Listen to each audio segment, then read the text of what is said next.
喂，好，有声音了吗？喂，好，这样子应该就有声音了。好，那我从头再开始这边。好，不好意思，这个我就从头再开始一次。So this is our class web page. Um,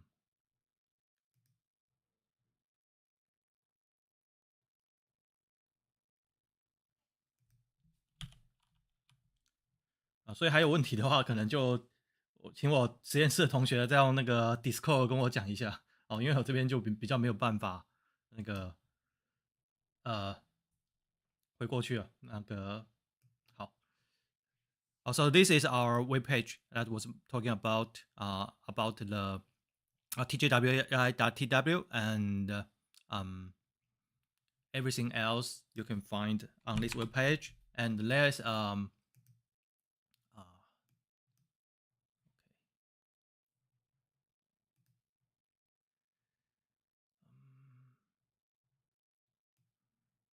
here and um, okay, so you can find the previous course material in Deep Generation Model 2024 Spring. And let me go to the slides for the first week.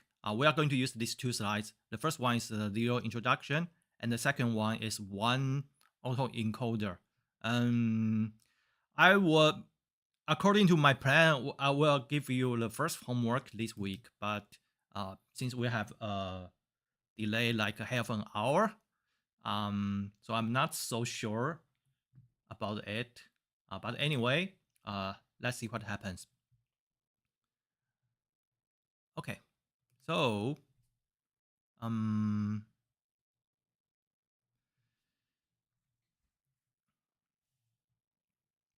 and about the Google video, I mean YouTube video, you can also check these slides because you can go to the course website and you can find these slides. And every videos will on this list. Will in this list. I was planning to do major of most of the works, most of the materials primarily in Google Meet, but it seems that it doesn't work. I don't know why, but I cannot share screen. So we'll see what happens. Okay, so how about homework? We will have about one homework every 2 weeks.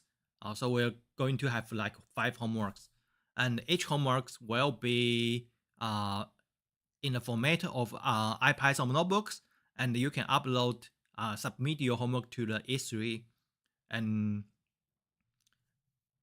the homework is a little bit, I will think, towards the easy side.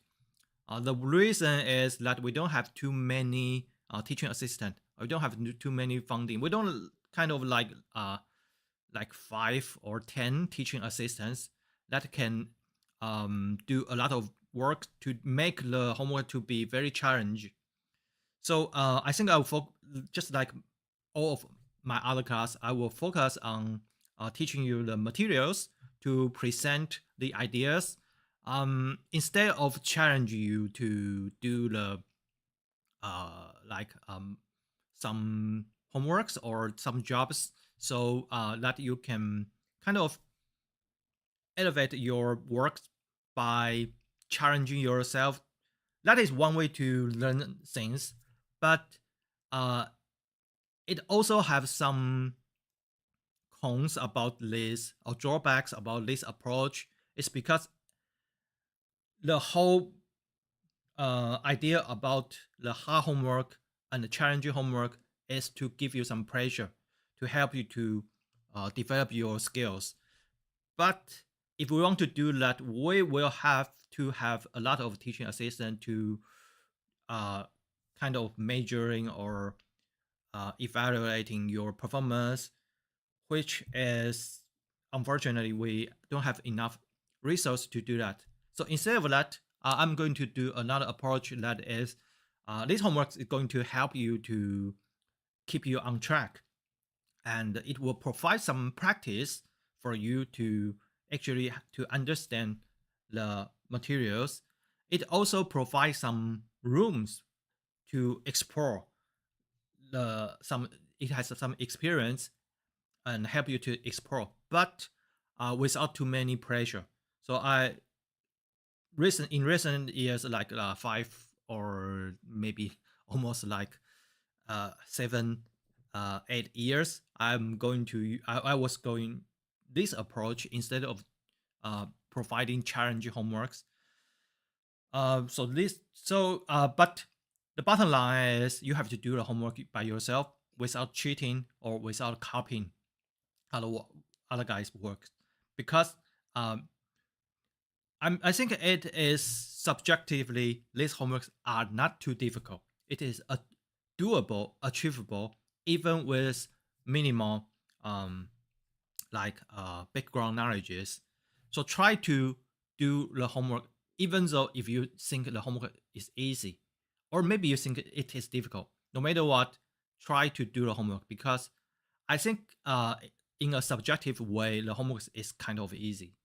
So you will have make sure you do every homework by yourself. If you think homework is easy, that's okay. It's just a checkpoint. Okay, so what is going to be covered in this semester? Just like I probably already said, that the materials about the generative AI development is growing up very quickly. So it changes a lot year by year. So every year I change a lot of different materials. Like I said, like maybe 2 or 3 years ago, it covers like 60 or 70% the materials about the generative adversarial networks, and we covering some like transformers or diffusion model maybe back to 3 or 4 years ago, but it was not the primary part of the course. We just mentioned what this diffusion model is and talk about some applications and how it potentially can defeat. There's one paper that says the diffusion model beats GAN. That is one paper that caught my attention of the diffusion model, and it already shows very promising results. Also, we were talking about the large language models in previous like last year or the year before last year. But we didn't cover that much. But this year, because if you are talking about Gen AI, people are mostly talking about the large language models. So we are going to cover more about these topics, including fine tuning techniques. And in previous year, a lot of fine tuning techniques like reinforced learning with human feedback, RLHF, is we put it in probably like the other method or recent advances, uh, like DPO, PPO, SPO. We put it in here. But this year, this fine tuning method will be covered in the regular section of this class. So just as I said, a lot of things has changed a lot. So we will still covering GAN, but it will be at most like 2 weeks. So comparing to like 3 years ago, we probably talk about the 8 weeks or 9 weeks of the GAN. But in this year, we're minimized because it is still very important. It just got the Test of Time Award. 他才刚得了一个奖，就是时间验证奖 Test of Time Award for the GAN, because the GAN paper is like about 10 years ago. So, and because the huge impact of the GAN, so it get an award like which is the Test of Time Award. And there are two people get this award. The other one two works get this award. The other one is the I think is the the sequence to sequence model, which is uh turns out to develop to like transformers or large language models. So we are going to talk a lot of about the uh, diffusion model and the language models, but we still are going to talk a little bit, not too much about the game. So maybe not as detailed as the previous years, but we're still covering some essential part of the game. If you are interested in more details, you can probably check the previous year's webpage. I mean videos or course materials. It will cover some subtle and more details about the techniques, like uh, especially about a style game, which was the Sota for quite a while. But in this year, okay, we will start with some basic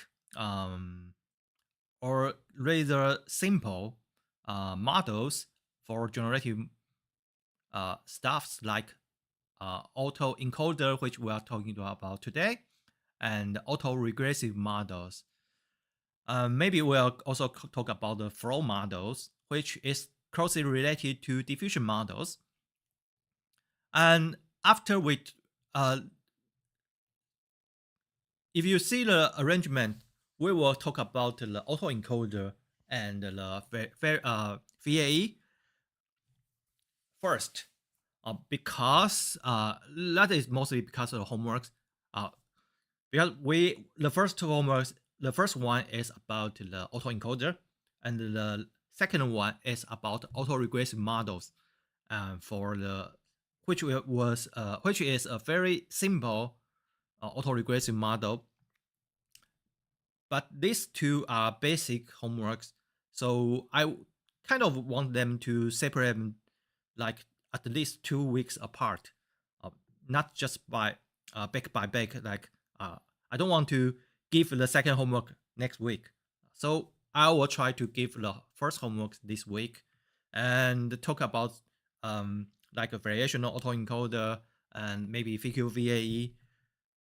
So for the next 2 weeks, then we go to the autoregressive models, because autoregressive model is very closely related to language model, so that we can transit through the language model. So after we talk about the autoregressive model, we are going to talk about language models, because this is one of the two most important AI that we talk about, namely the language model and the diffusion model. That's the two most important generative AI that we are focusing or interesting about. So after we talk about the autoregressive model, we're going to talk about language models, including transformers, fine tuning, and some multi-model models. But we are not talking about two details about the tokenizers, like tokenized method. At least what I will not asking you to implement a tokenizer. That is because we are most focusing on the generative part, not some technical details. So if you are interested in the tokenizer or all the implementation details, there are I have provided another short course, the模组课里头有the language model module course. It will talk about like how to do the like BP or other tokenizers. And after the language model, we are talking about the diffusion models, and um, and finally, we're talking about other things like GAN or other models. And for the last 2 weeks, we will talk about some recent advanced, which I have no idea what it is, but I'm pretty sure in the following 2 months, there will be some very interesting advance in a technology, which will be kind of like a milestone or something that everyone should read. But in this year, I will add something. I have, I have a new experiment that I will also talk about a lot of new results, um, which we will see if everything goes on plan. You will see what I mean. Uh, I will mention a lot of new research results that you can familiar with it, and so that you can keep motivated and to try to understand what the this language model, the principle behind this language model or diffusion models.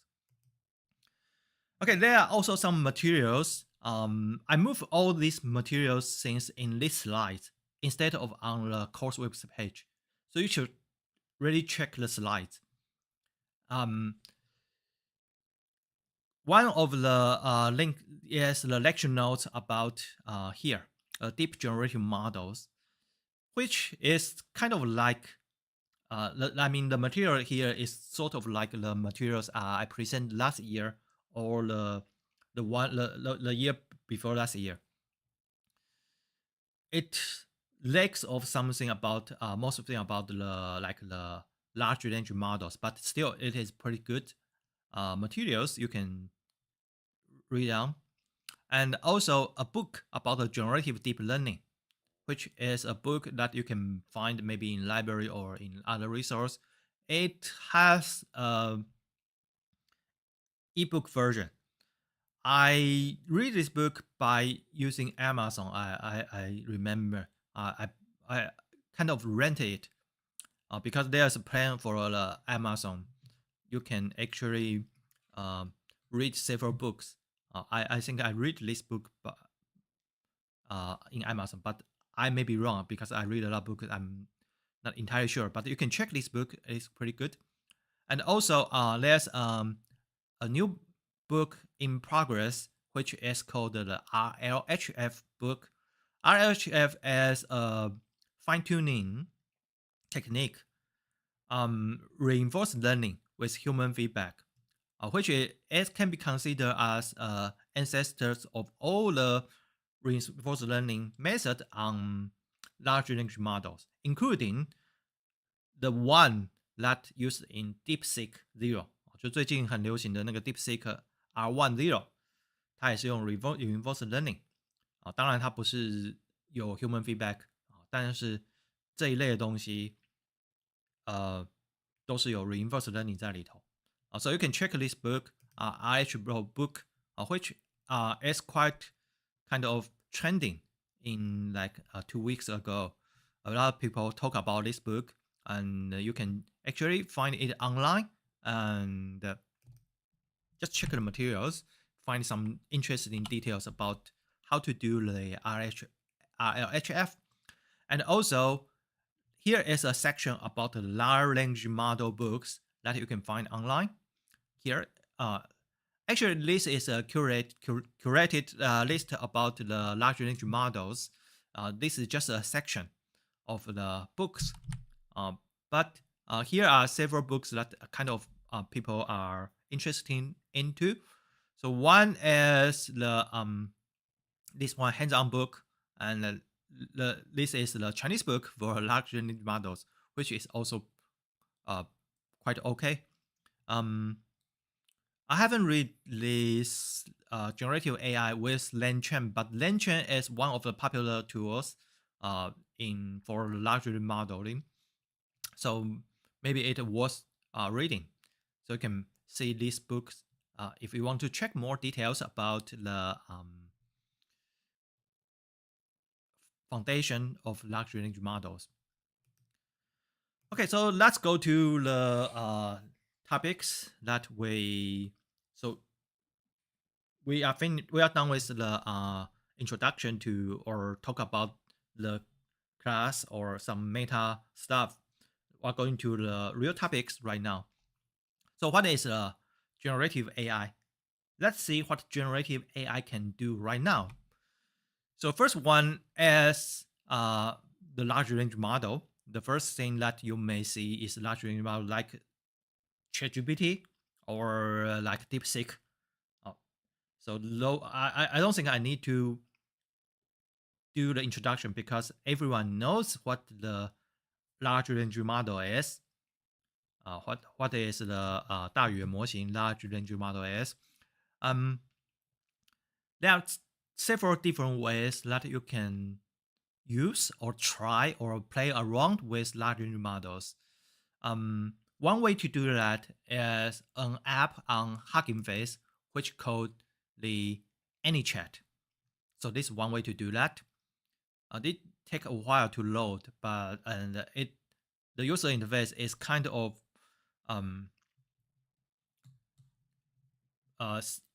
just very simple and the baseline, but in fact it's quite. I think it's quite convenient to let you to try something. 好，这是一个你可以用大语言模型的一个界面。那有很多界面啊，那这是其中一个我觉得还不错，可以让你来玩东西的一个方式。So of course you can use something like Olama and some UI on Olama, and Olama it is based on like Llama CPP, or you can also use like a VLM and a lot of user interface support VLM and Olama and other backends. And also, if you can do a coding, you can use the transformer itself. I mean, Hugging Face transformers, or like using PyTorch, or maybe even use Keras. That's all you can. Also, there are some cloud service that you can try online. But one tool that doesn't require much of programming skills and doesn't you don't need to install anything is the AnyChat. You can pretty much just load this web page. I always kind of just searching from Google like Hugging Face, AnyChat, and you can find this one. So it includes a lot of different stuffs like here. You can see that these are all providers. For one like Gemini, if you want to use the Google Gemini, you can choose it right here.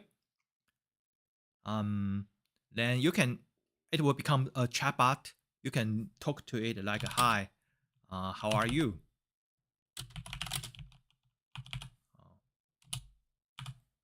And send your message, and it doesn't cost anything. It will just call the API for you, and maybe you can ask something like, okay,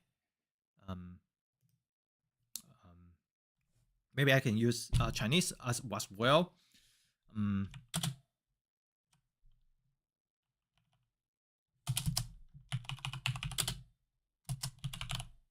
Let me just ask, how do you speak apple in Chinese? How do you say apple in Chinese? Let's just see what it goes into the simplified Chinese. Okay, and I can try this one. So it is pretty convenient for you to try different models. For example, if you want to try the DeepSeek models, maybe I'm just using NVIDIA provider, and it has different models. I think it has DeepSeek. Does it have DeepSeek? Okay, so it actually have a DeepSeek R1. So you can actually try DeepSeek R1 right here. Like I haven't tried it on here, and it is kind of slow. I know DeepSeek R1 here is quite slow.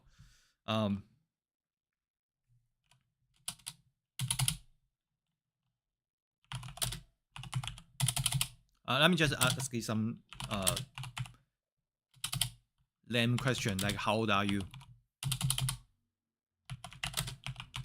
Okay, so it will just call the API for you because it is just running on a CPU instance, so it doesn't run on GPU.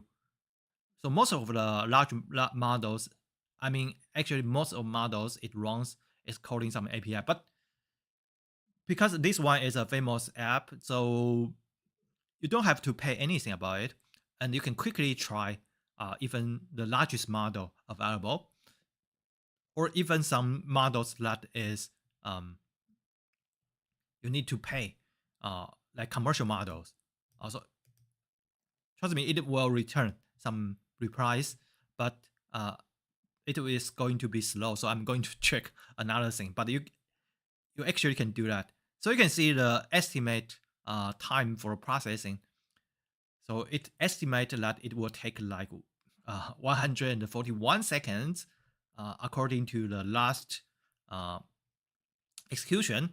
So it will take a while. So it gives you an idea how long it will be, but it could take longer or shorter time, depends on what the network situation or server load, um, server loadings, or like what the question you are. Okay, it's just going to sync and stop the syncing.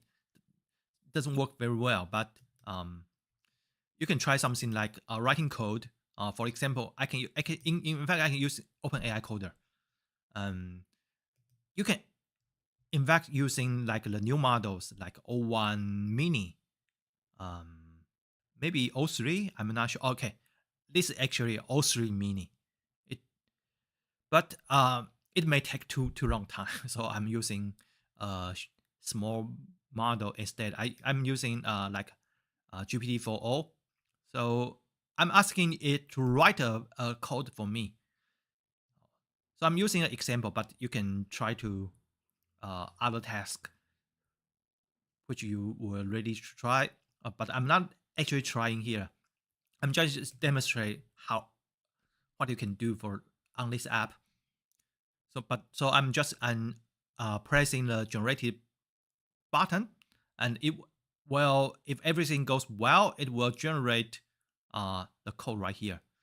But doesn't maybe I should try. Sometimes it doesn't work well because it did I do the thing because it is calling the API. So sometimes the network will have problems, just like what we encountered when we use the Google Meet. There will be problems. So if that happens, you just try to use another thing. Maybe I try something like a Gemini coder. If OpenAI doesn't work, I'm using Gemini instead. I'm using okay, I think Flash. This one works should just fine.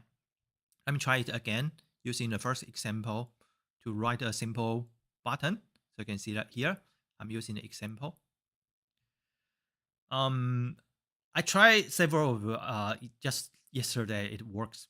It changes a lot, constantly changes. So previously I used it mostly for the testing for the chatting agent for chat to the large language model。所以我之前用的时候，大部分都是只是试验它的那个比如说跟 ChatGPT 那样子的模型，偶尔试一下写程式。但我昨天有试过，它可以跑，但今天看起来好像跑起来并不是很好的样子。So I keep trying to press the generate button. It doesn't seems to work quite well. It got some error. Maybe I should try some models instead. But anyway, my point is it has tools that help you to evaluate or test some new models because it will update the model really fast. If some models just publish it, chances are it in 1 or 2 days you can find it in any chat and test it. For like the QA models or like the DeepSeek models or even like O3 models from OpenAI, which is supposed to be expensive model.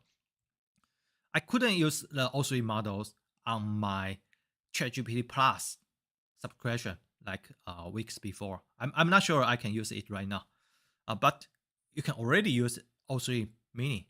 on the AnyChat. So that's one way to test all these things. But this is not the only one way. Another way to do that is use local. You can host the models locally. There's a Reddit channel called the Local Llama. There's another one called the Local LLM, but I think Local Llama has more user in here. Also, it only says Llama, but the discussion is not just restricted to the Llama.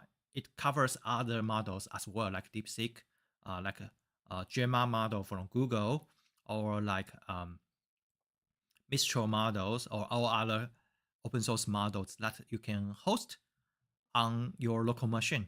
So you can see here. Another popular one, which is more beginners friendly one, is Olama, and maybe you can use it with the like web UI, open web UI, or other UI that support Olama. A lot of different tools support Olama as well, like Comfy. Some of the Comfy UI node support Olama, and also like Langflow, Langflow, which is a flow-based editor, no-code editor for like if you want to develop or try some agent flow. It support like Olama or OpenAI or like all other things. And also VLM is also very popular. Also other a lot of different frameworks that you can find and host on your local machine. But of course, you need to have a powerful enough machine.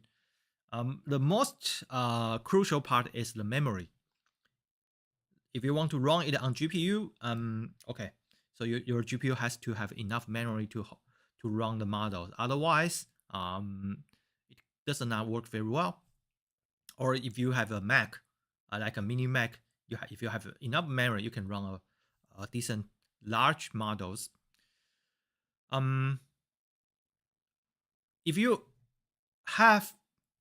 doesn't have just enough like GPU memories, Olama or other frameworks allow you to split your models in different machines, or even in the same machines, it can run part of the model in the GPU and part of model for the CPU. It can still kind of get a decent speed if the CPU part is not too large.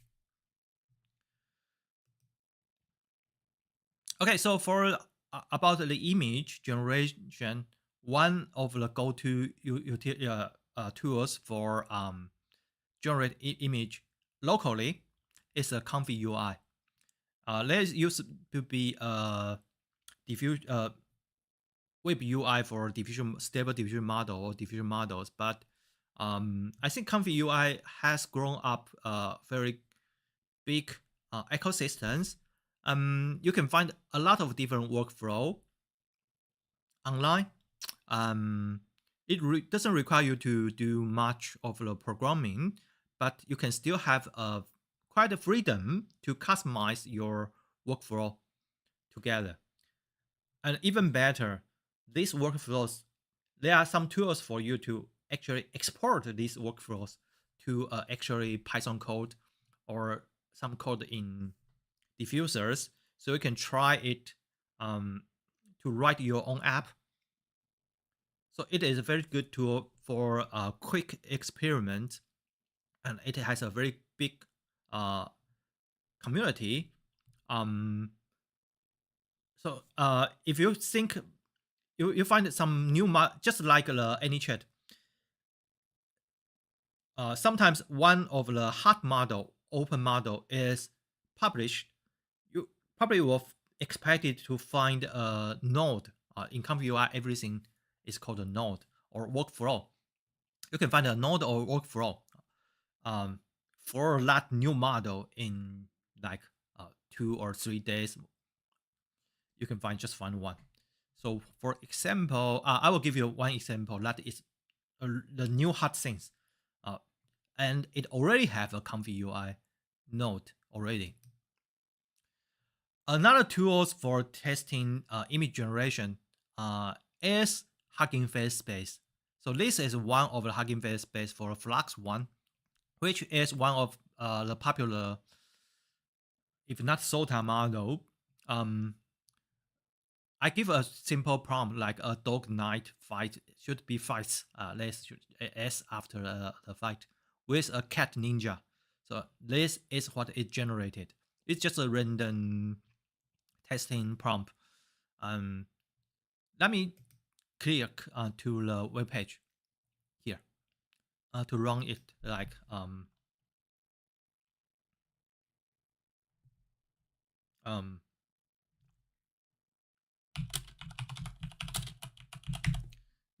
just a money tree. I'm not sure what it is, but you just simply click the run and it will run it for you. Because a lot of models on Hugging Face has a accompanying space, so it would be very convenient way to test new models. Like even like Flux One, it is for image generative model. It is a little bit large models, but you can still try it quite easily. So in fact, I have installation of Comfy UI and on my local machine and on Colab. I was planning to demonstrate how to run it the Comfy UI on locally, but I forgot to do so. But anyway, I what I was trying to say is even though I have a Flux One already in my machine, but still, time to time when I want to generate an image and the Flux, by using Flux, I probably will just using the space because it is more convenient. I don't have to because my GPUs are probably is going to working on something else like training things. So right now my GPU is training things. I don't have a terminal right now, but because I just rebooted my machine, so that's why I didn't have all of the things I plan to have. But I have my GPU is probably running other things, and 我的 GPU 我们虽然可以自己加在自己机器，但你机器可能正在跑别的东西。那 sometimes I rent machine, like there are some place that you can rent machine. One of them is like Fast AI. This is something.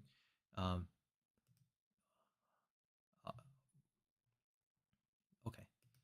Okay. This is console. I can use console. Okay. You can find like different GPUs. Like maybe if you want to find like let me check if they have like the 1590 already. Oh, no, they don't have 1590 already. No one has provided a connection to a service for that. But if I want to find like just H100 and or a small A100, I can simply check it here and find some machines and just rent it. Sometimes I rent some machine to do the work, and I can host. So I can serve a large model and experiment a large model, but it take it takes some time to set up the environment. 所以你有的时候你当然可以租个机器啊，花点钱租个机器，或者自己买个机器，或者实验室有机器。但是那个不管怎么说，它都会花到你一些成本因为你的机器实验室机器可能要来训练东西，那你租来机器就是要钱嘛。那这个东西很方便，就算你自己会架，这个东西还是很方便有时候生一点点图的时候还挺方便的。And also there are another tools that I recommended as the diffuse craft, which you can also run it on the so you can see that was the same prompt. A dog fight against Cat Ninja, but I can use different models. So instead of using Frog, I use a enemy model. So it generates something like it still has some like the Cat Ninja things like here, but it generates totally different things. So this is diffuse craft. Although Comfy UI or maybe the open web, I mean the web UI for diffusers is actually more kind of popular, has a really large ecosystem and community. But sometimes I think diffuse craft is quite easy to use and convenient.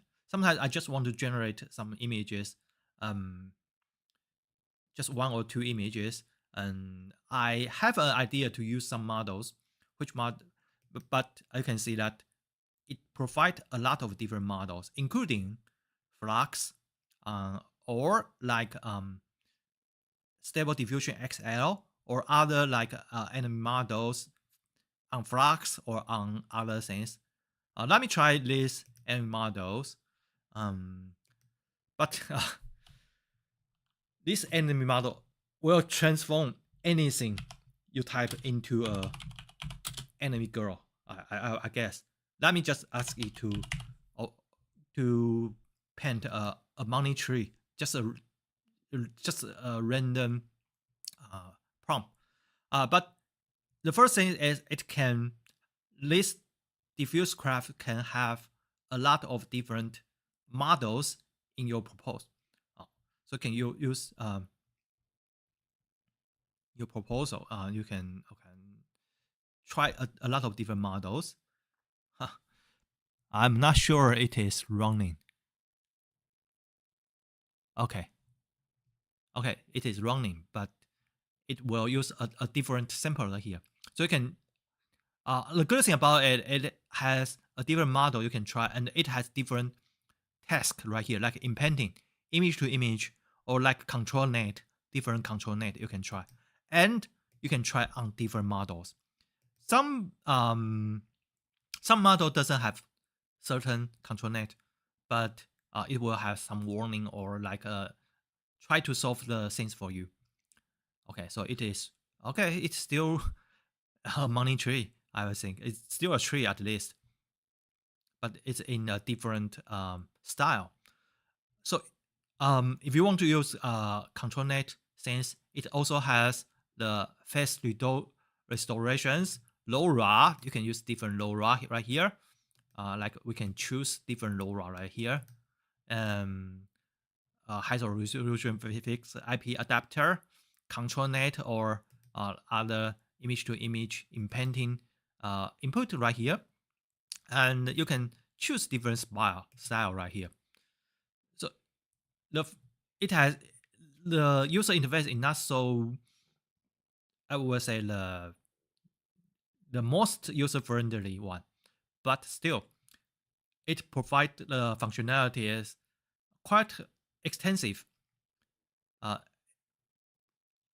and you can actually check the code because it is open source. You can check the code if you want to use diffusers on different models. And also sometimes if you don't have enough GPU time, because some models runs longer, so it will time out. But if you have your own machine, you can actually just run this machine locally by using this command line, this Docker command line. So if you have a GPU, you can run on your own GPU. If the model is just too big, take too long time, just right here. But of course, you have to apply your Cifta AI API key. It is free, and Hugging Face token, it is also free. Just provide your tokens right here, and you can run this interface locally. It is not comparing to the Comfy UI. It is not that customizable, but you don't need to download any model by yourself. It will do anything automatically. Because if I check right here, I can simply just do that, and it already have a lot of different like workflow or tasks that you can use, like image to image impending, control different control net. Also, it already can do a lot of different things. It also has something like impend mask maker, PNG info, upscaler, and the preprocessor, like testing the preprocessor for like control net things, like open pose or like edge detection。所以它还有一些其他工具在这边可以帮助你去做一些处理。但是如果你只是要生图的话是这边，但其他有一些小工具可以帮你处理。So functional wise, it is quite complete, and that's one thing that I like to use. Try to try something, but if you are trying to use models like Flux, it will take too long time. So, but just like I said, you can actually clone it in your run it in Docker in your local machine, so you can take any anytime you want. 好，所以它有一个缺点就是它有一些模型跑比较久。那它有一些任务啊，比如说你加了 control net 啊，什么 LoRa 啊，什么一堆东西的，它跑比较久，或者你想跑比较多个 step，它会超过它的时间，因为这是免费的 GPU。但是就像刚才说，这边你可以run locally，you can run locally，and actually you can modify the code if you really want. So it is a thing that I recommend that you can use to try new models, like just like kind of like any chat. So the reason that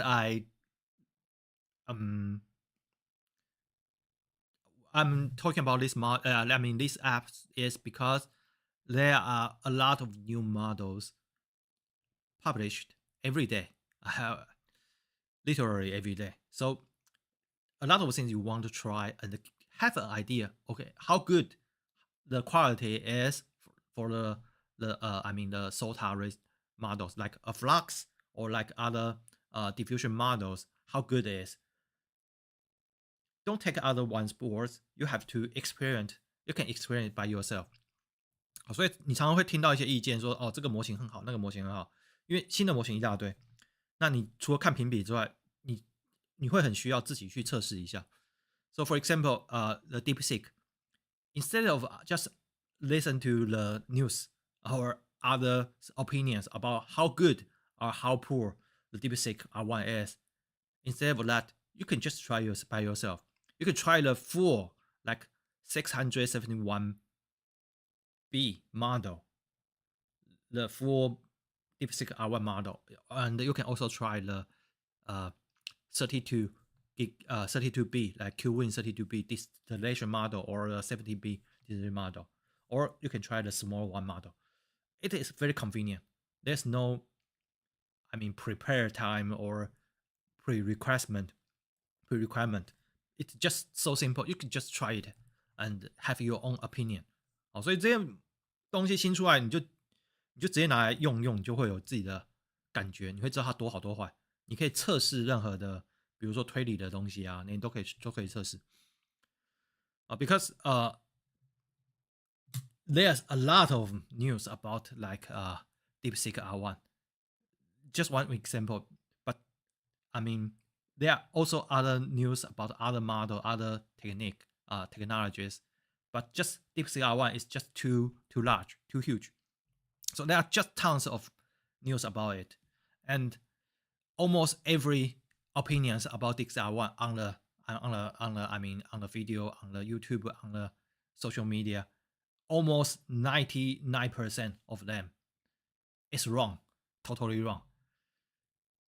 So just try everything and you have your own opinion. Okay, so there's another new trending things in the generative AI is video. Since the last year Sora, if you haven't checked what the Sora is, but the time has passed. 所以去年有一个可能快1年了，对，那个 Sora 算是那时候我其实有点忘记多久了，因为时间感有一点已经消失很久了，因为很多东西累积太快了，感觉好像 Sora 已经出了1年了，但是我不是很确定。So last year, just say, suppose last year the Sora has announced it is a huge thing because this is the first time that people can see the image generated. The video can be generated in such good quality. It's kind of like the stable diffusion one moment of the video. But right now, so you can use Sora. Although this one is arguably not the Sora we see before because this one is a small Sora. The Sora they provided to us is a small Sora. It's a distilled Sora. There has one big Sora, but they are not provided because I suppose it is just too large model, so they didn't provide us. But right now, everyone can use the Sora. So here is let me just click here. Okay, so this is my Sora. So this is an image, and then you can see other. This is just a random stupid prompt to generate some. So it is not so good. I was trying to have a prompt to ask this dog to jump over this ring and it becomes like a phoenix or firebird things, but it doesn't transform it into a bird. It's just doing a small a backflip jump. But here's another easy one to do. This one is, I think it is for experiment for the loop. I can see that here is a loop. This image this video is generated by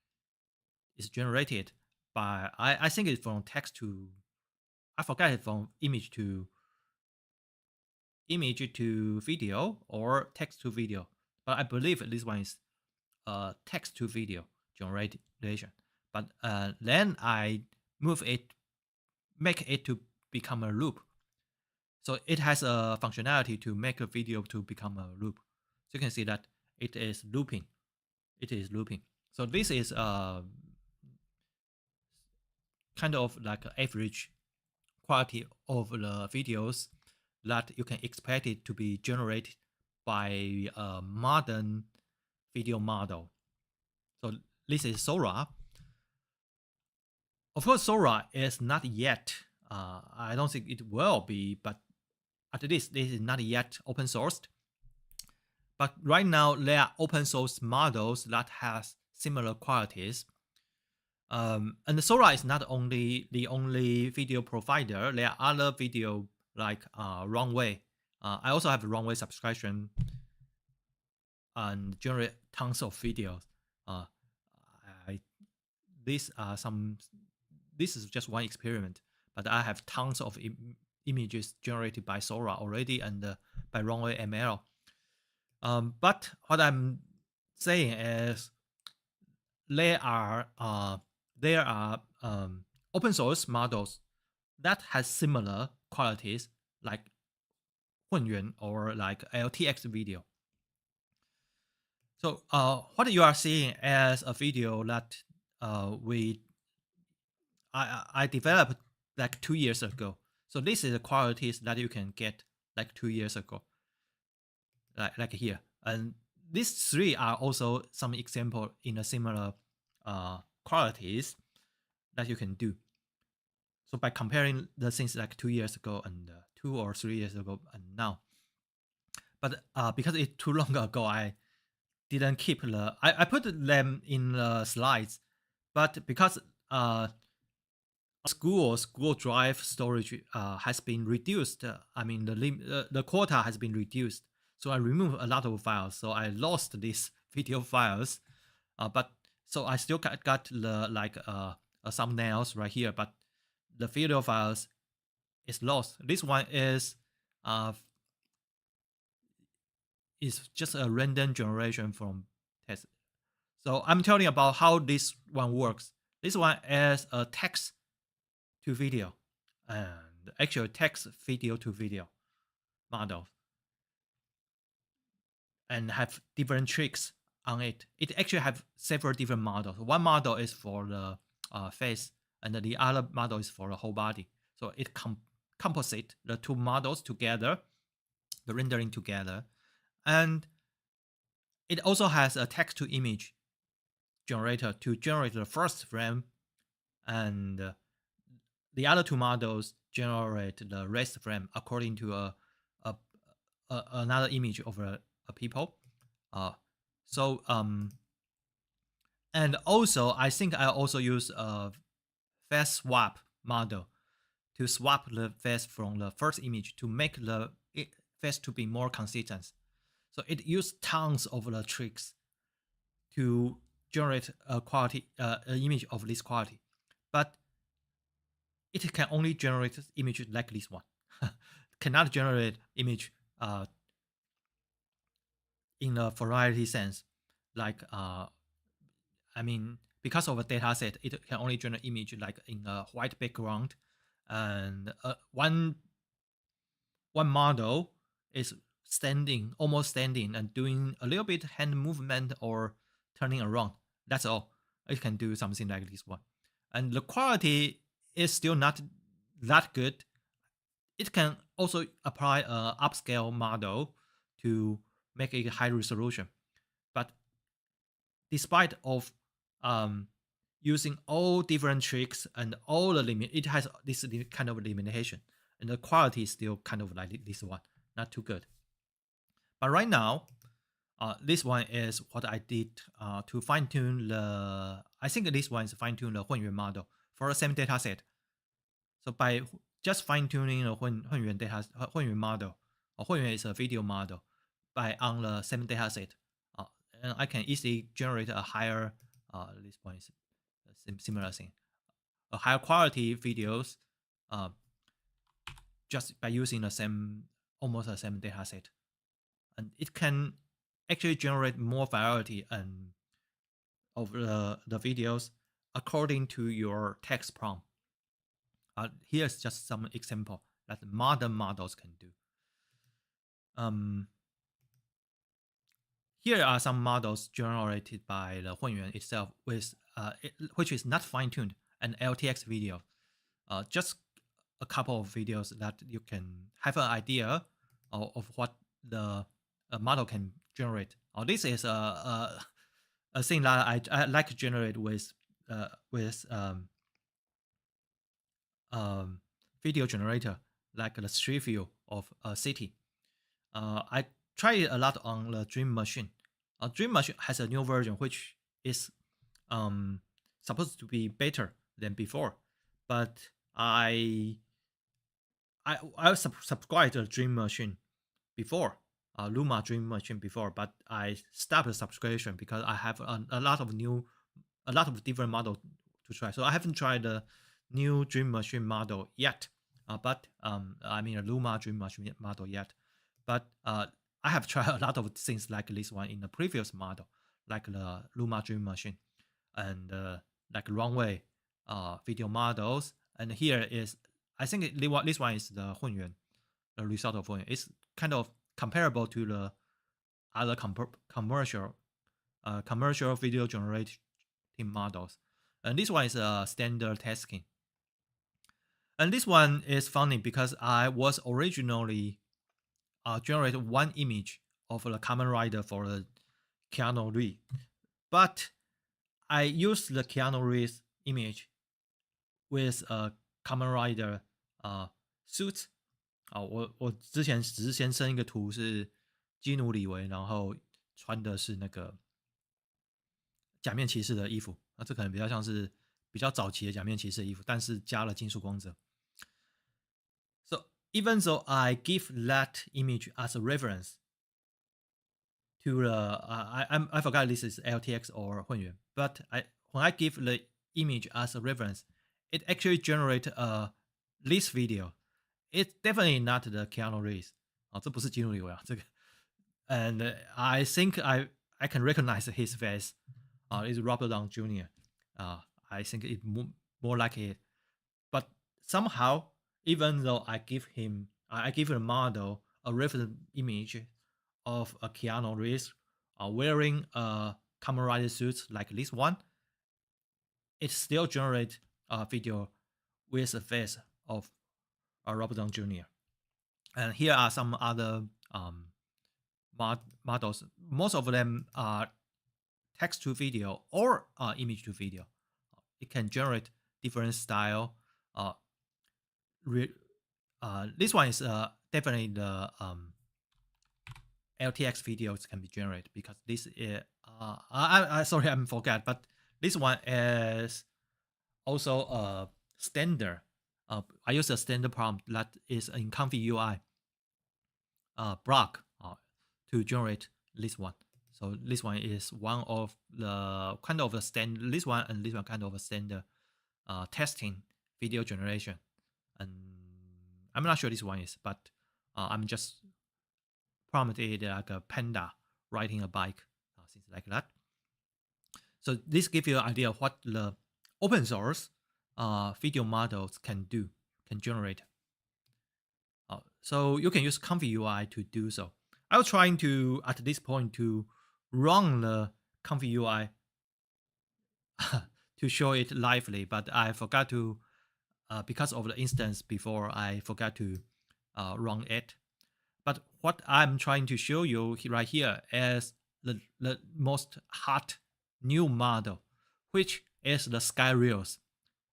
SkyReels is actually a fine-tuned model of the Hunyuan. It focuses on people generation. So let me take you to the website so that you can see what it can generate. It can generate something like this one.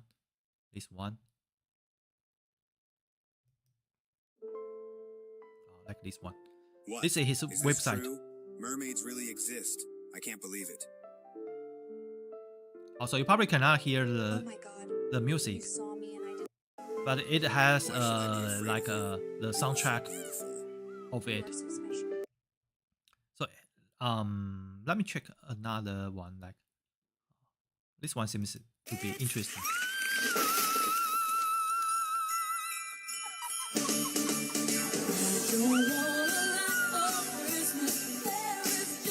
So you can see, you can have an idea what the image, the video generator can do in nowadays. And even better, this one is actually has a weight provided that you can find. Okay, so this one is free to try. So you can try this for free. I'm not doing it right now because video generation takes some time. What I'm going to show you is that it is, in fact, you can find the weight of it. This is a GitHub of SkyReel V1, which is a model, the human-centric video foundation model. It has a Hugging Face and the playground. Playground is what you just see here, right here. Not exactly the playground that I was expecting, because I was expecting something like a Hugging Face space. It is a service like a Luma, like a Runway, or like a Sora things. It's more like that. But it also has a Hugging Face, so you can find the weight of the. Let me. Okay, here. But here you can see other image generated. I think it's probably one of the best video for human generation that we can see currently. It's not entirely flawless, but it is quite good already. But you can what I mean is you can actually find the models like image to video or text to video models already, and kind of like the Hunyuan models you found before. So we can actually further fine tune it. And in fact, if you just search like SkyReel V1, like Comfy UI,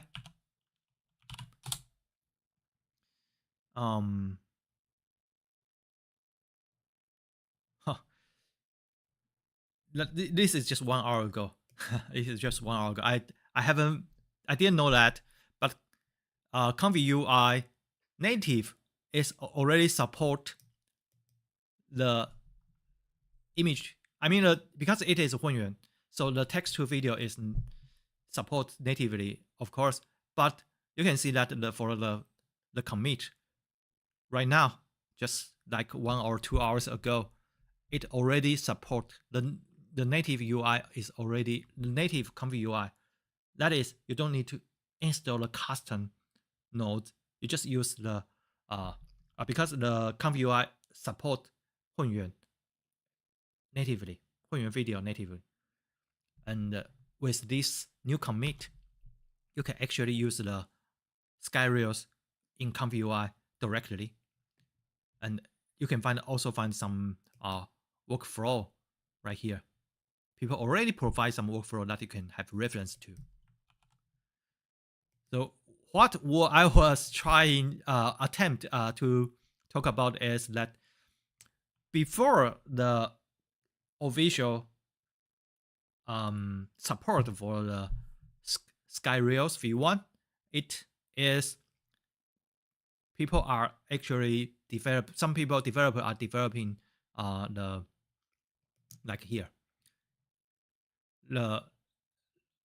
This is one of the Convy node developer. This developer developed a lot of different custom nodes. So he already developed a lot of different, some of the Sky Rails 混元Convy nodes and the workflow that you can use. But surprisingly, we probably don't even need this one because it is support natively already. Currently, I haven't tried it, of course, but this is something you can check out. Because I think if you have like a 24G like a 4090 or like a 3090 GPU, you can already test 混元 on your local machine. Okay, so that's a brief tour about what the generative AI is and what it can do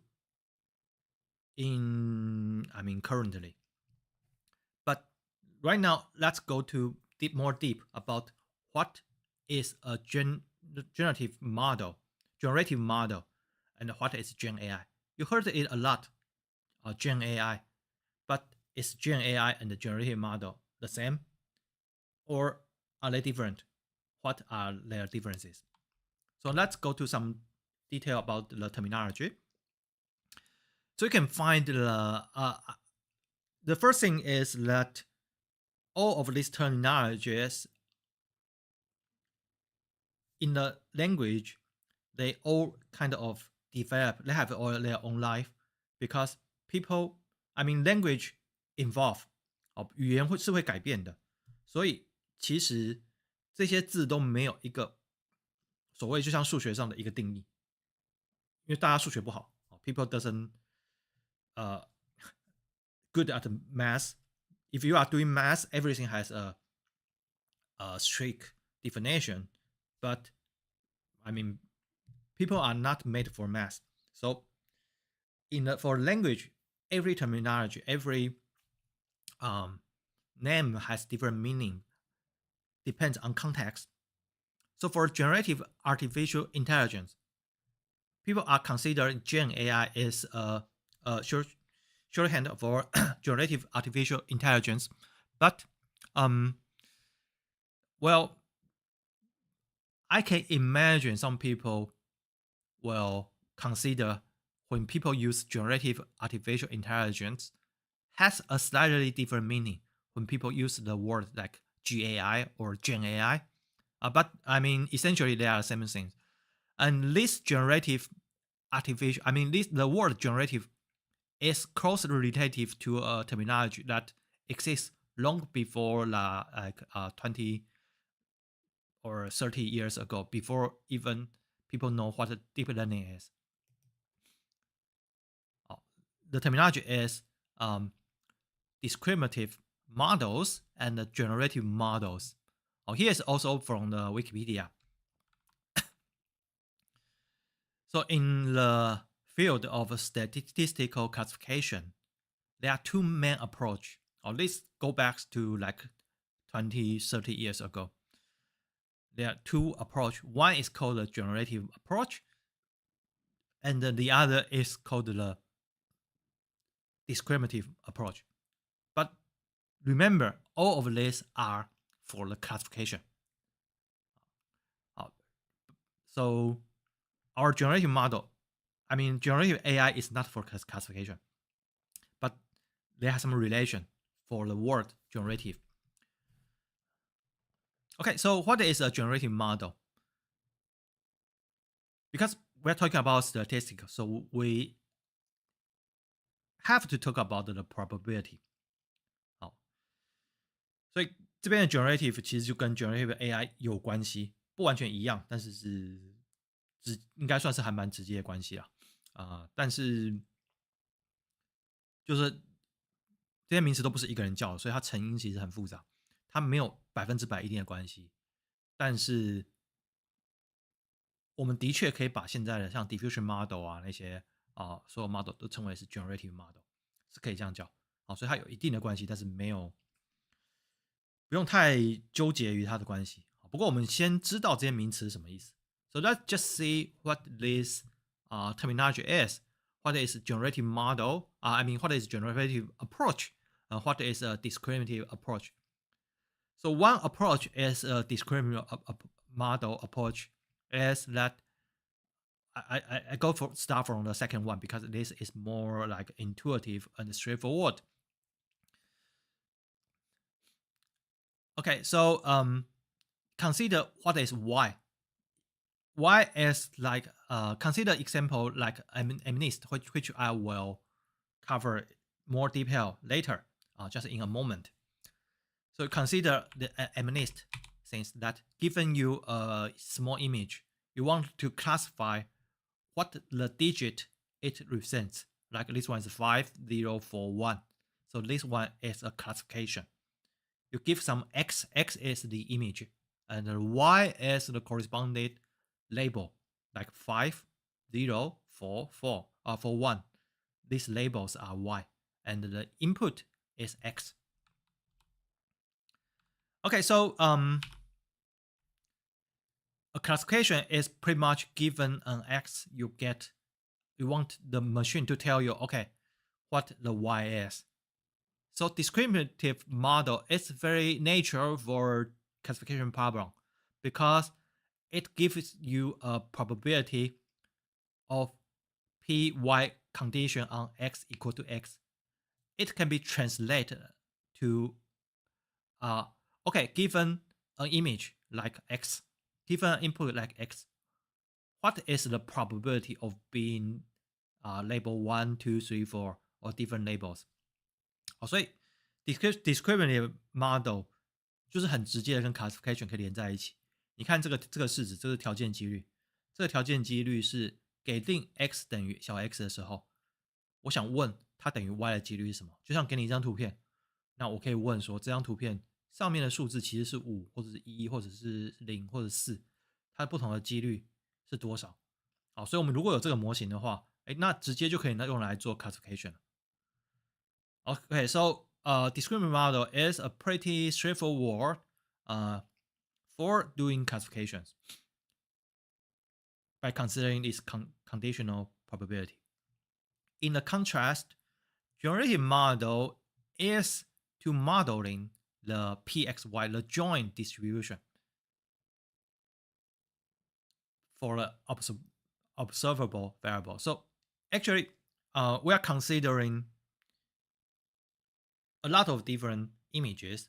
Each one has a label come with it.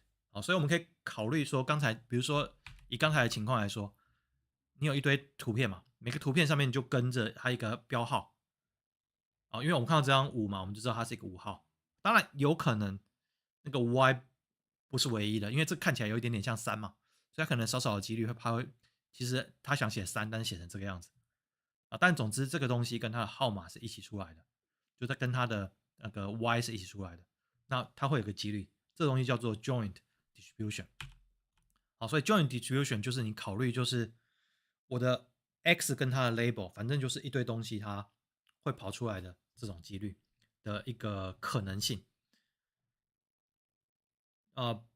包含像是你，也许是你丢骰子吧，好，你丢出一些骰子，你可能不晓得对手丢什么，但是我们就把你会赢或者输，好，你可能丢出这个，然后你赢了，丢出这样子，啊，丢出3个6你赢了，丢出3个7啊，不是没有到7啊，丢出什么1 2 3，好，你输了，但是有的时候你1 2 3会赢，哦，类似像这种情况，好，或者是说，如果是你丢的话要重丢，那这个东西不合理的情况，好，比如说4个骰子，有时候要重丢啊。总之你有 x 和 y，然后它会有一个几率在那边。Okay, so actually we consider when we're doing the classification. I mean, in generative models, it doesn't need to have a labeling, but since we are in the context of the statistical classification, we have the label and the input. So we consider the x and y together. So we are trying to model these things. We don't actually need to compute the pxy, the value, the distribution itself, but somehow we can model these things. So for example, a generative model is used to generate a random instance of the observation. Like we can randomly generate x and y. We're kind of building a model to generate a random, like the example I talked about dice, or maybe like the data set of MNIST. You kind of building a model that can randomly generate an image with its label.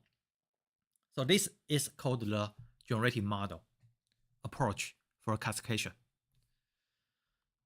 So another way to talk about but I mean the key point is a generative model can be used to generate random instance of an observation.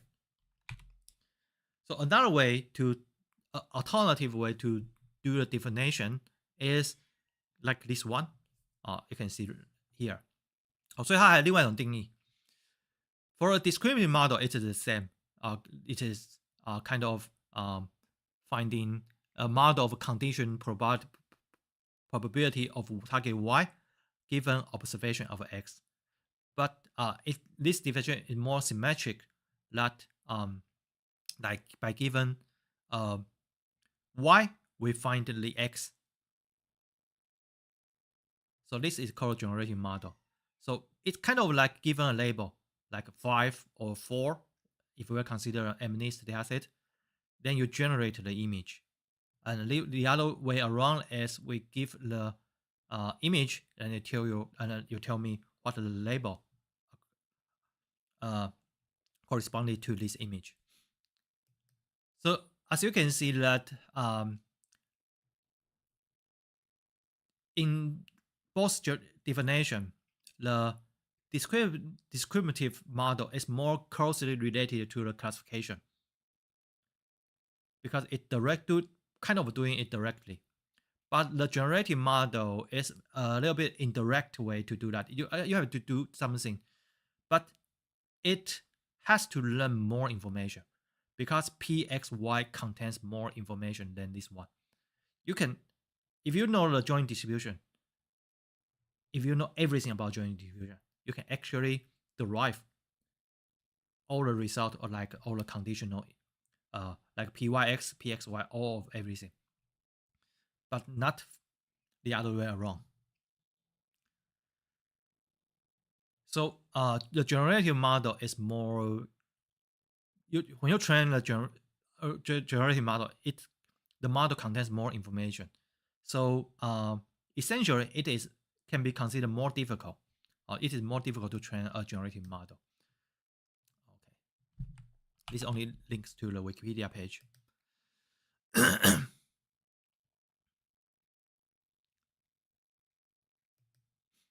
Okay, so let me give you an example.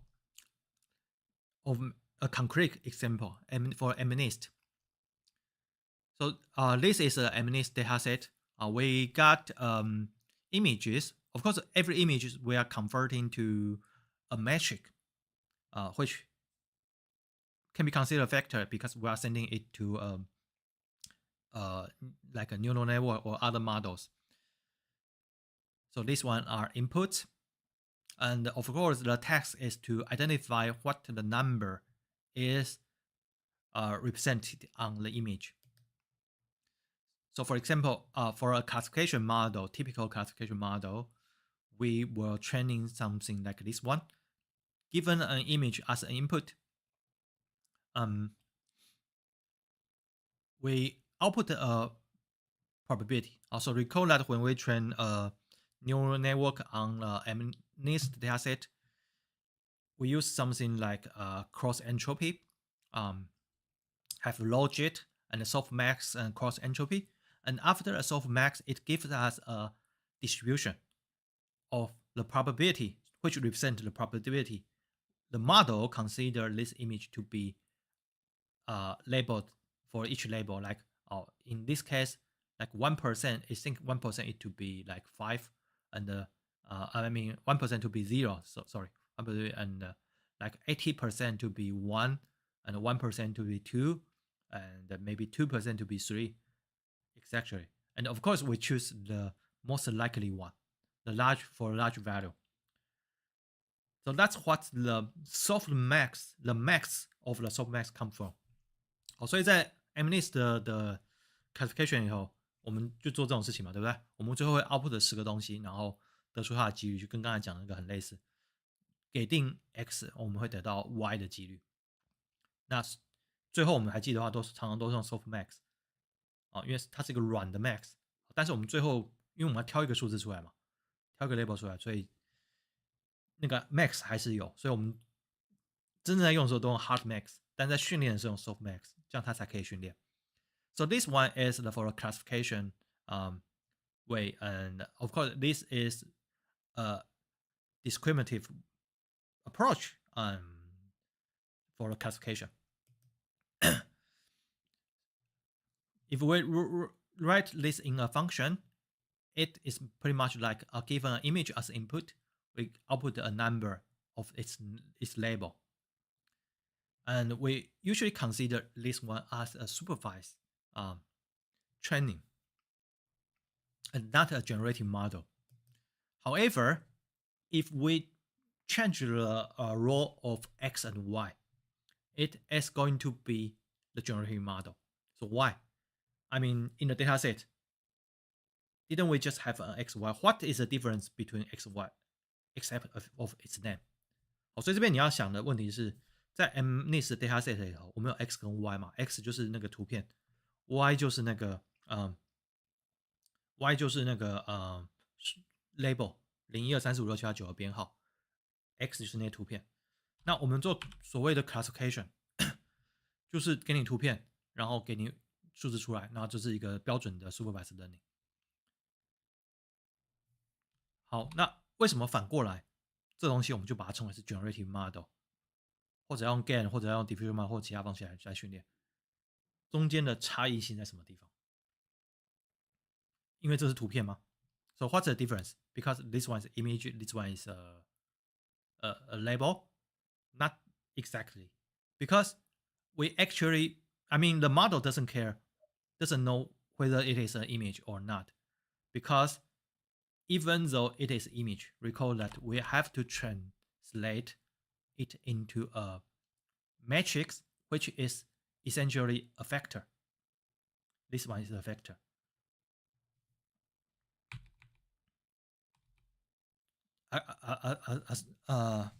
所以对那个模型来说，它其实就是一个 vector， 它不晓得它是个图片，对它来说它就是一个资料，它就是一个图片嘛，它就是一个 vector。So how about the number? So this one is not a vector. Wrong. This is also a vector because we usually encode the label into a one-hot labeling because they are not continuous. They are just discrete labels. So they are actually one-hot vector. 所以我们常这个输入这些东西也是 vector。所以不管是这边也好，这边也好。So no matter in this case for the classification or for a generative task, it is trying to find a model, and we already have an input of a vector, and the output is also a vector. So what's the difference? Why not just consider them to be the same thing? Okay, the one reason is that for every images, almost we have a certainly we have one solution. This is actually a function because for every input we know an output.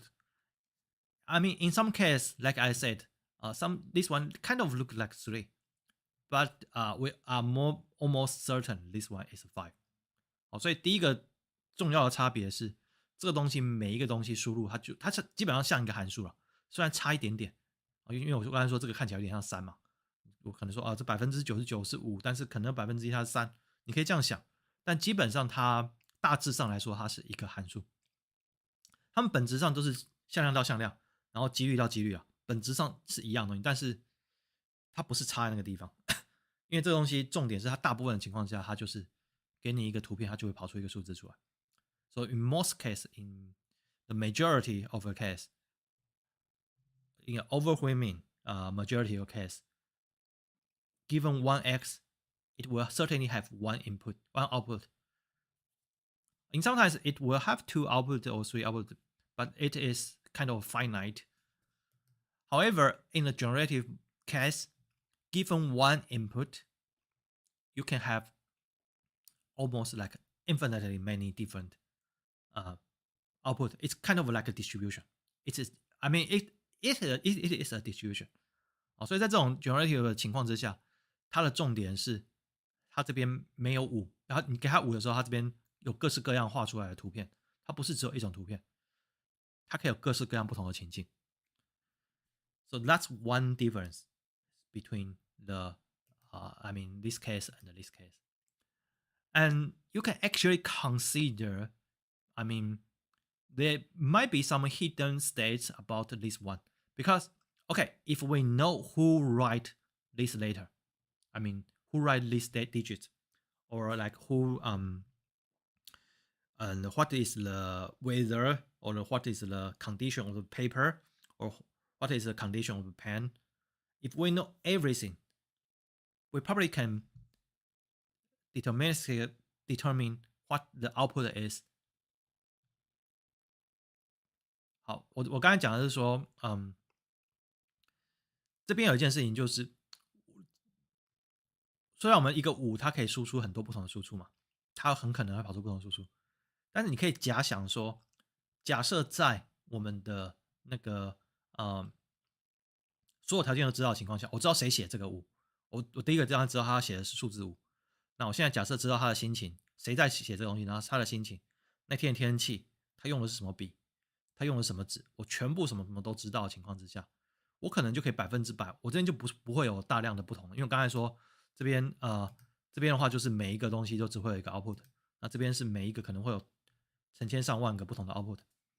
那我们可能想反驳这件事，假如我知道这个人是谁写的，他的笔长什么样子，然后他的那个纸长什么样子，他那天的手的已经写多少字了，然后他有那天的气温啊，什么时间，我所有的时间都知道，所有的条件都知道，我很可能这个东西就是只有一个 output。So if we can imagine that, suppose we know everything, every condition, every state of that moment when this data is being written, we can have only one output.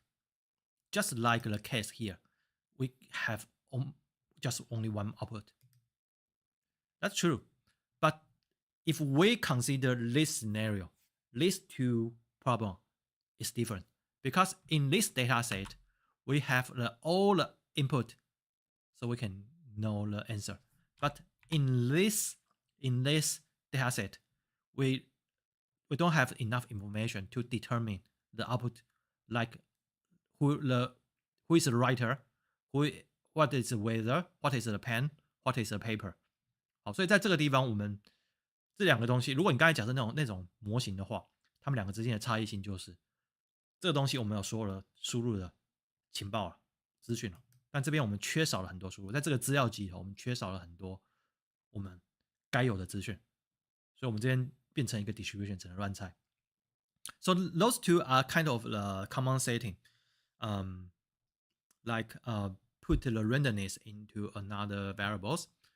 So you can consider this data set. So one viewpoint is to consider this data set lack of the information of the input. So that makes the difference between X and Y, not just the name. How we call this one input, this one's output. And if we change their rule, if we put the input right here and the output right here, it's the generative model. It's not the name. It's because they are fundamentally different. So one difference is that it's one to many mapping, and this one is many to one mapping. And the other thing is if you consider the hidden information or the lost information. So this data set doesn't. If we we swap the role of the input and output, we have a data set that doesn't have enough information for the input, so they miss. They discard a lot of information, or we can say that a lot of hidden information that we cannot be collected. We didn't collect it because that is almost impossible to collect every information, like who writer is and what is his habit or what is the condition of his hand or all this information. So this is the thing about generative model because we don't have enough information about everything. So that's you can see that another reason to explain why the generative model, when training a generative model, is a more difficult case than a classification case because you already have all the information here, input information, but we don't have one. We have to kind of randomly guess or have to imagine the kind of the hidden states. So sometimes you don't even have a label, you just have the examples right here. 所以有的时候你甚至连 label 都没有，你就是什么资讯都没有，这也可以啊。你完全没有 Y， 你只有 X， 这也可以当做是 generative model， 就是 unconditioned。This is unconditioned case of generative models. So we have to imagine, kind of the model is imagine the latent. So this one is called latent because latent is something that we latent is kind of a state. It doesn't kind of explicitly collected or observable. So this is kind of latent. So this is one reason why we need a latent. You heard it about latent, a latent space. The latent is usually consider a space of the missing information. You can consider about that. 所以你常会听到什么 latent space， 什么 latent。latent 如果从刚才观点来看，它其实就是该有的资讯，但是我们其实资料集或什么地方没有这个资讯，但是它反正模型自动把它创造出来，让它你看到就是 as you can see that if you have a generative model, you have all the like the initialize for the gain you need initialize the seed or any input latent factor, then it is deterministic. It has only exactly one output. 所以如果是以前的像 game 模型，你如果把 latent vector 确定了，然后那个你的 random seed 啊什么都确定了，它就只有一个 output。你所有的 randomness 都确定，它就只有一个 output。所以就跟原来是一样，所以这个都是它的，等于是当做它不在 Y 里头的遗失的一个资讯。So for diffusion models, if your initial randomness and all the like the randomness in the denoise processing are fixed, it will always have the same result. I mean, there will be some numerical instability, but I mean ideally, or if you fix all the instabilities and like a numerical instability, if you fix all the random variable, it will have just one output like this one. So all the randomness is considered to be a kind of like a latent or missing informations. 好，所以这是标准的一个生成的东西，就是我们会假想它的 latent，你可以把它看成就是遗失的资讯，或者是我们要补上去的资讯。Okay, so if you want to train like this one, okay, so because latent is not explicitly presented in the dataset, it can have a different. I mean, there's no right or wrong. The only thing that we can measure how good the generation is to compare the distribution of the output and the real distribution. So how can we compare the distribution? How do we know which one? I mean, we have one model to generate all these kind of images, and the other one is to generate another set. Of course, there are different models, but which one is better? How do we say, okay, this one is more similar to the original distribution? How do we figure this out? This kind of difficult, right? But there are many ways to do that in mathematically, like the maxima likelihood. We can actually compare distribution. There are some metric function to compare distribution. So one is the likelihood. 好，所以其实有办法去比较不同的生出来的东西，我们就比较它的几率分布嘛。那其中一个就是 likelihood 那就是我们的训练集当做我们的 sample。那我们来看看我们现在这个模型有多可能去生出我们拿到的这个训练集。So one way to do that is just like a mix like to see how possible. I mean, which model is more likely to generate the observation? That is the training set that we get. So this is a standard way to do the maximum likelihood. And if you take the log right here, this is log likelihood. It will be very closely or similar to the cross entropy. And also there are other way to measure differences between two distribution. They all call something like divergence. So one divergence is a K divergence. So I am not going to detail, but one way to do that is K divergence. And the K divergence is also very similar to closely related to the cross entropy. And there are other ways to measure differences, but especially in GAN. In GAN, there are a lot of talk where we talk about different like Watson distance or other distance, but it's less talk in other field like okay, in diffusion model there are also other ways to talk about. Mostly, it turns out to be kind of like entropy. For So we didn't talk too much about it, but there are different ways to measure differences between distributions. Okay, so there are a lot of different generative models like autoencoder, variation or your WaveNet, Boltzmann machine, belief nets, and like pixel RNN, things like GSN, and of course diffusion models or like the autoregressive models like transformers can be also considered generative models. So there are a lot of different ways and different. So we can only talk about that many. So let's just quickly review what we are talking about. We are first in first 3 weeks we're talking about the autoencoder and maybe autoregressive models a little bit and the variation of autoencoder. After that, we'll go to the language models.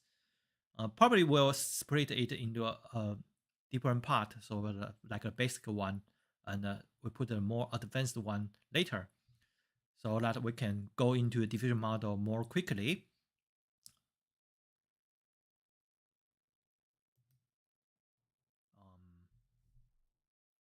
Okay.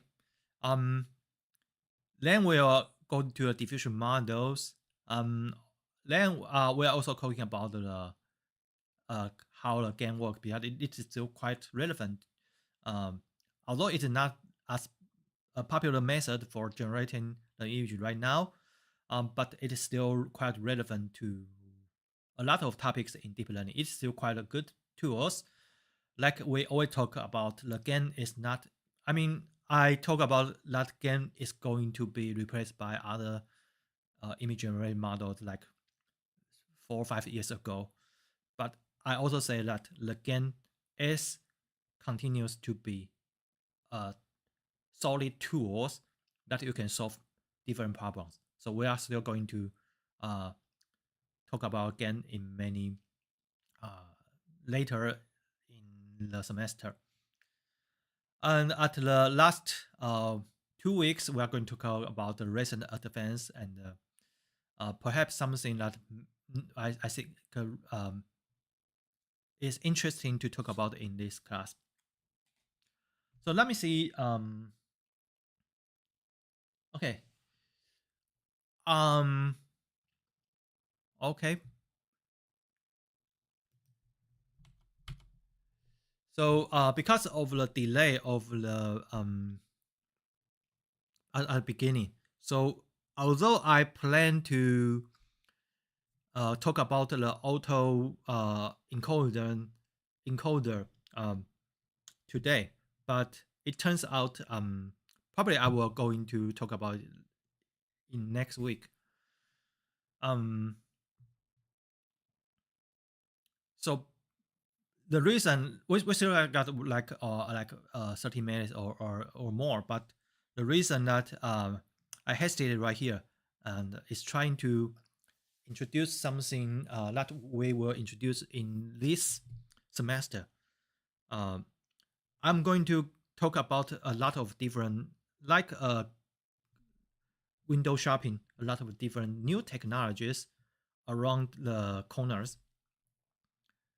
So I choose to do that right now so that you have a chance to understand what I mean. So we will talk about the autoencoder next week, just like last semester, like last year.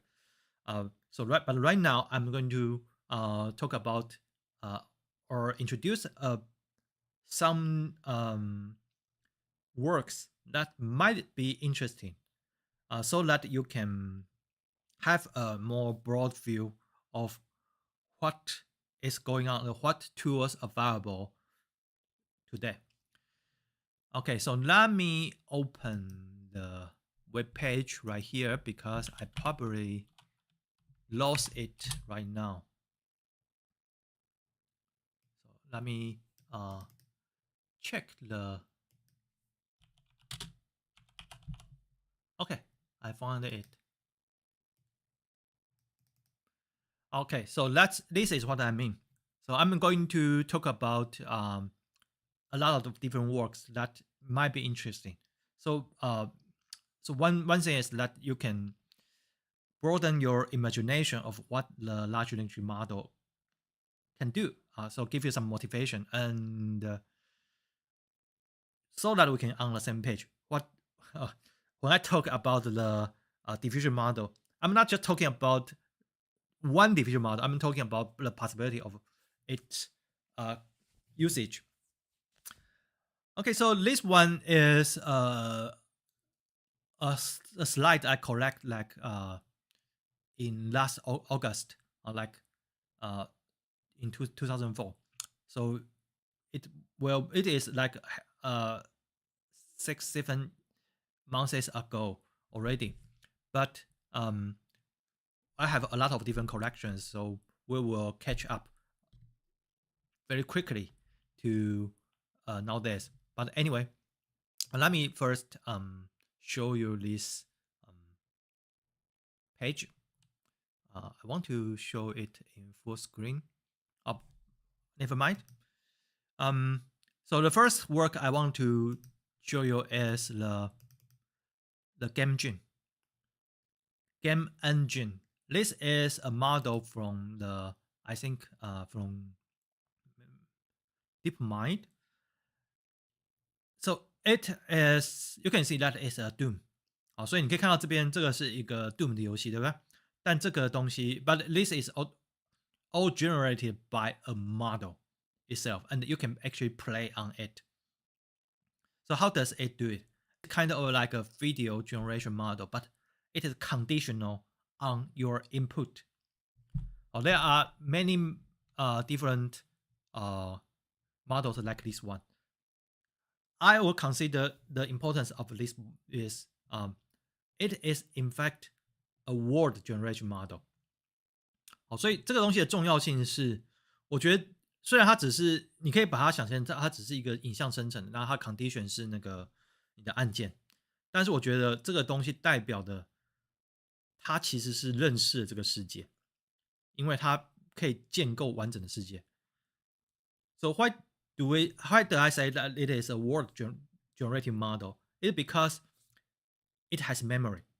So when you facing one direction and you turn around to another direction and you turn back to here, if the things keeps the same, that means the model actually knows the space, the geometry, the relation in the space.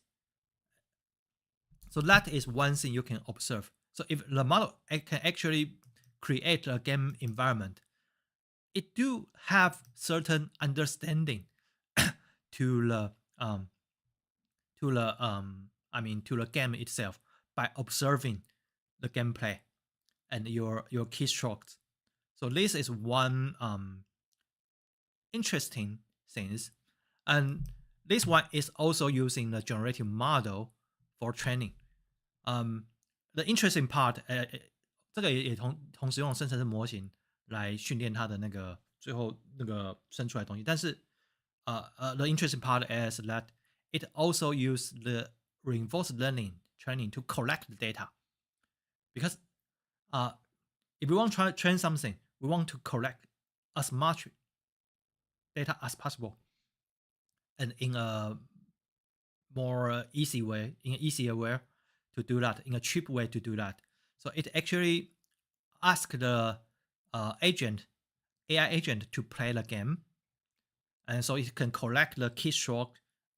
It doesn't. It not only need the video, like I mean, one way to find the video of game is to collect online, but not only we need the video, we also need the keystroke. 所以我们不只要那个影片而已，我们还需要它的按键。所以一个比较简单的方法就是让机器人自己去玩。那所以他这边先训练一个还不错的机器人，让他可以去，这个是另外一个这个东西很有趣的东西啊，他可以自己去训练去学它。So about the video generation, I think this one is towards a more easy one because this is a game video. So the variety, the variation, the variety of the video is not that much. So you don't need to. So it considering the video generation, it is towards the easy part. But the good thing is that it has enough data, so it is conditionally on the keystroke. So what I was saying is the video generation, although it is a video generating model, but the more impressive part is the understanding of the word. 所以生影片这一部分，因为毕竟它的那个图案比较单调一点点，比较一致啊，它背都背得下来，而且它其实你可以看到它有一些毛边，所以它没有那么好，也不是很差啦，但是没有那么好。可是呢，我觉得重要就是它对世界的理解。所以这个模型，我当初看到这个还有它之前的时候，我就觉得它很，就是这个后来有一大堆啦，就是事实证明，后来其实真的有一大堆模型都是这个方向的。那但是它的重要性很容易看出来，是因为它对世界的理解。那我们本来你要训练一个一般性的 AI，它的很重要的事情就是它能够对世界看看它能不能对世界能够理解。光看影片或光做一些事情，能不能对世界理解？那这边其实代表了某一个程度，就是它可以理解这个世界长的样子。当然，你说那个扫地机器人也可以理解世界啊，但是那个这个东西当然就是它一样啦，但是它理解是，但是它理解的更深层，而且它隐藏在它的模型里头。So, as I say, the most impressive thing about this model is demonstrate that the diffusion model is in fact can actually sort of understand what the world is. I'm not sure about the health all these numbers are correct, but it is definitely it can understand the environment and the relations between the object in this environment. So this is one interesting results I'm showing. And the other one, let me go to the other one, is a video model. This is less impressive right now, but back then, it is one of the open source model that can generate quite good video. It is called the Coke video. X. It is still there, right there, and but because Hunyuan or LTX video are or animative are getting more camera time 就是 getting more attentions，就是这个东西一直都在，那它一直品质都还不错，只是像是混元、马吉 One 或者是LTX video 或者 animative，他们比较有最近比较红啦。好，但这个东西还是值得看到，因为像 DeepSeek 也是一样，DeepSeek Coder 很早以前就有了，但后来它那个当然 R1 之后突然又变爆红，所以就是它一直有它的本钱在那边，所以这个搞不好未来他们说不定会有一些更厉害的东西，很难说。但是目前来说的话，当然就没有那么让人感觉惊艳。好，但是 but you can still see the quality of the kind of the pre-Sora. I mean the Google Sora Google Sora era. This is kind of a SOTA pre Sora。哦，这是在 Sora 之前，大家对于影像生成的一种，就是它也不错啊，它也是脸是脸哦，眼睛是眼睛，只是动作有点点比较僵硬，然后比较单调而已。So that's a quality. You can still see some defects and the unnaturalness around the video, but it is quite good. I included in this slide because that was the SOTA of open source video generative model back then, back like 6 months ago. Look what we got right now. The 混元的the stereos is miles better in quality compared to this. And another interesting is the NVIDIA Eagle. This one is a very interesting architecture of the large language model for the multimodal models. So because of the time, I'm not going to the details about it, but and actually people doesn't talk about it too much right now, but it still got a very good. I think it's still got a very interesting idea of how to do the multimodal model, because it has a mixture of encoders. And as always, I think the product of the NVIDIA are always has a very high probability of being interesting. So this is the performance of the Eagle. But right now, I think the open source multimodal model might be the QWin 2.5 VL, which is still pretty good. So this one is QWin 2 VL. Right now we have a QWin 2.5 VL, which is even better. And this one is a text to speech model UI, which integrate a lot of different things. you can still use it. But I think there are other alternatives already. I'm not entirely sure this one is still uh, the best one. I would say that. But uh, like 6 months ago, it seems pretty good thing. And here are some rec tools available. This one is a face super resolution model, which use the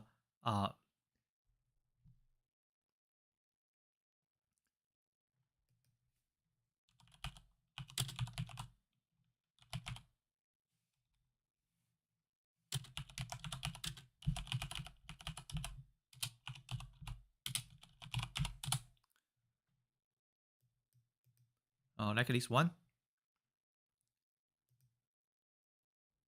This will call keep the Kalman inspired future propagation. So because when you do the face swap or face generation, generative model does a pretty good job, but it usually doesn't do very good at the face. We often use a face swapper to swap the face, but the face swapper usually has a resolution issue. So it would be interesting to, I mean, people if looking for a quality, they are using like a co-former or like the face restoration model to improve the quality of face, but they tend to be very slow. This one seems to work on video and use some interesting idea of the common uh, inspired features and can do the resolution pretty fast. So I think it is kind of interesting. If it really works well, it would be very practical. Although I didn't hear much of the uh, impact on it, but it does has a source code, and the idea is quite interesting. And if I need something like a fast face or other fast super resolution, I probably will go back look at it and see if I can find some idea in here. And the other one is also a quite interesting one is the Gen Warp. It can generate a new view of things. It would be better to look at this one. Although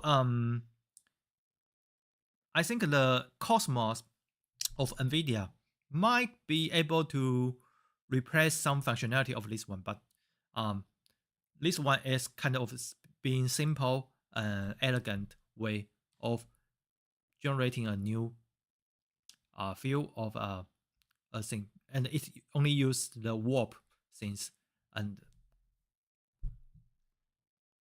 with some deep learning deep models, so it can do it pretty really fast.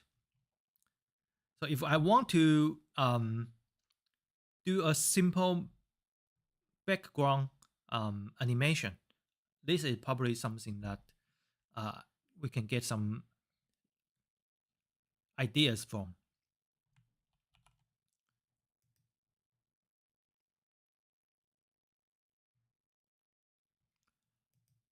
And for this work, this is a research for the generate or modify the character.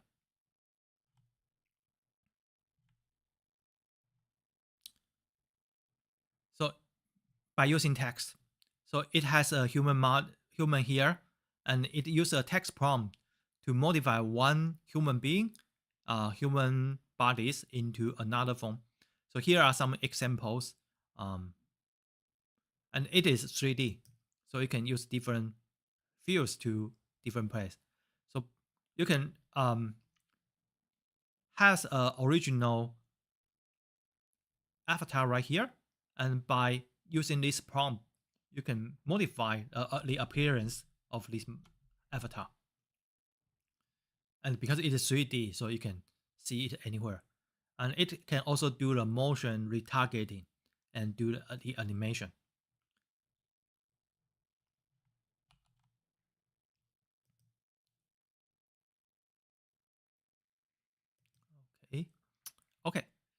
Um, this is I actually has really hope. I mean, think this one is really interesting, but it turns out I don't think people talk too much about it, this one, but I still think idea is really interesting. 哦，这个我之前就其他当然就是你看过就差不多，有一些我刚才说那个第一个那个很有潜力，而且它事实上也的确很有潜力。那其他大部分都是有一些值得去看一下的构想。那这个我是觉得它是一个应该是一个还蛮有实用、有潜力的方式，但是似乎后来并没有看到太多的结果，我还不太确定为什么。啊，这可能是我看错或干什么，但是这个东西是，但是它还是挺有趣的。好，这个东西做什么的呢？So what does it do? It is actually a way to read. I mean, to use a large language model on a huge context. Uh, Not like rig, but it actually the idea is pretty simple. We have a if we have a large collection of the text or things, we use a of course we have a KV cache, but if you don't know what the KV cache is, you will know what it is after we introduce the large language model. But the thing is, we don't actually just reg it. We ask a question by accessing to the KV cache. So we because this one is the question, right? Is Ethan Washington in a marble floor room? This one is a question. So for every piece of the things, we extract the. We use these questions, query questions, apply on this piece of things, and we get a margin like a note here. Like, okay, we don't use the whole things. We simply get a small summary, if possible, that's relevant to our question. So we get these margins all together. And after we get, sometimes we don't have relevant information, and sometimes we do. So instead of just like reg, we pick this whole text together. We simply extract the information right here and put them together. And then fit into our large language model and get our result. So this one is called the writing in the margin approach for the things. So it can be, according to the paper, it works very well on pretty much a lot of different language models. So I think it is still quite a good idea for handling like a large piece of context with your language model. Okay, and there's the Sapien for Meta. This is a foundation human model. It is published in August, or maybe in July. In August, I think. In August last year. So it is relevant. I still, when I need like a pulse estimation or like depth or normal estimation for a human body, I still consider one as one of the option. This model as one of the option. And it can, the speed of it is quite okay. But although you might think this is one model can do all the different things, but instead this one, it actually has 4 different model. I mean, each model can do a different thing. It has a base model. It trained a base model, but if you want to actually do the task of pulse or segmentation or depth or normal, you need 4 models, and it provides different size of models for different performance. But still, this one is quite useful when you need it. Okay, so the last one, okay. let me explain what is the relevance between this one and our topics, the generative AI, because this one is definitely not a generative AI, because it's just a pulse estimation or depth estimation. But when we talk about a control net or other conditional image or video generation, it will use some input. So people use like open pulse, DW pulse, or other pulse estimation, or like other normal estimation, depth estimation algorithm or models to do the pre-processing on a video as so that it can be a input of the condition. Then we can, the purpose is to, so we transfer the animation, the behavior, or like if she is dancing, we can generate a new person and make this new person do the same move as she does. Also, this is a useful tools in the pipeline.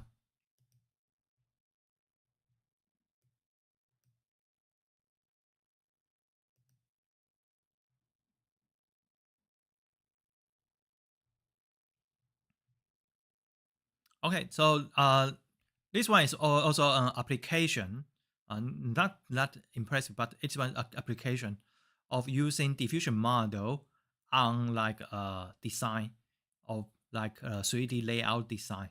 So uh, just an idea of doing different design things, or like we can move this sofa to another place, and the sofa is generated by a diffusion model, and the background is also generated by diffusion model, and you can actually use the text prompt to control things. So this is more toward the application side, but this gives you an idea how you can use the diffusion model. So if you want to do the final project,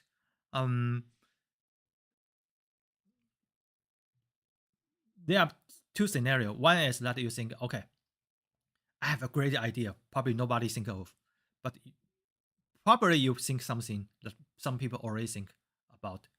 Uh, so at least you have an idea that okay, people already do or interested in similar things. The other thing is might this idea might inspire you to have another even greater idea.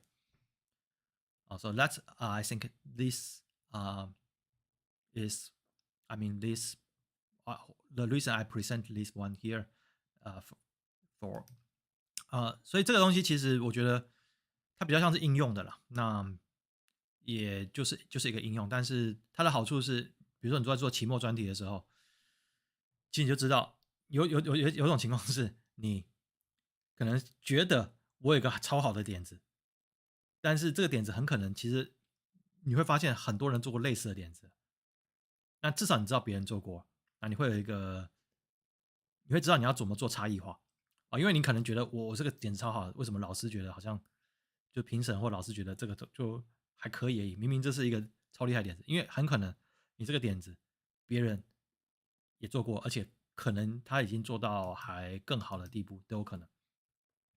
但至少你知道说，好，你会有正常的期待，而且你会知道说我要怎么做出差异化出来。那另外可能性就是，当你看过这么多点子之后，你可能有想到，可能觉得也还好，但是有一些你可能没想过，然后组合在一起，你可能会凑出更好的一些构想。那这时候你的期末专题就会有一些更厉害的构想，而且你知道这做得到的，因为有时候你自己想到，你可能觉得哎，不见得做得到吧？哦，但是这边就已经有人办到他可以办到的事情，不是说这有多厉害，但是他办到，就这个东西是可以办到的。好，所以可以给你一个构想，然后也许把不同东西组合在一起之后，那是前一个，但是就是说至少你知道你有多可能会成功。然后对于因为期末专题大家做的时间都不长嘛，所以你会有更好的一个估计，我要怎么做，然后能够做到什么程度。Okay, so that's all about today's topics. So next week we'll start from the autoencoder. We'll introduce autoencoder and we'll talk about the first homework